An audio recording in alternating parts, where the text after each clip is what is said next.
उजनी आणि वीर धरणातून सोडण्यात येणारा पाण्याचा विसर्ग वाढल्यानं मंगळवारी भीमा नदीवरील सर्व बंधारे पाण्याखाली जाण्याची शक्यता आहे। तसंच पंढरपूर येथील जुना दगडी पूल पाण्याखाली जाऊन भीमा नदी दुथडी वाहण्याची शक्यता आहे। त्यामुळे नदीकाठच्या नागरिकांना सतर्क राहण्याचा इशारा देण्यात आलाय। पाटबंधारे विभागानं ही सूचना जारी केली आहे। विसर्ग वाढल्यामुळे पंढरपूर येथील चंद्रभागा वाळवंटातील मंदिरं पाण्यात गेली आहेत।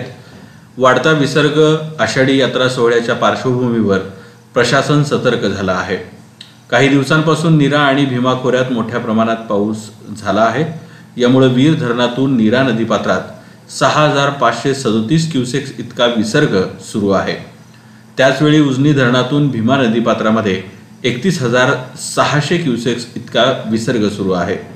नीरा आणि भीमा नदीच्या मुक्त पाणलोट क्षेत्रातील पावसामुळे अनियंत्रित विसर्ग नदीपात्रामध्ये येत आहे। त्यामुळे सद्यस्थितीतील दोन्ही धरणातून येणारा विसर्ग पाहता भीमा नदीपात्रामध्ये 4000 क्युसेक्सपेक्षा जास्त विसर्ग आहे। या विसर्गामुळे एक महिन्यात दुसऱ्यांदा नदीला पूर सदृश परिस्थिती आली आहे।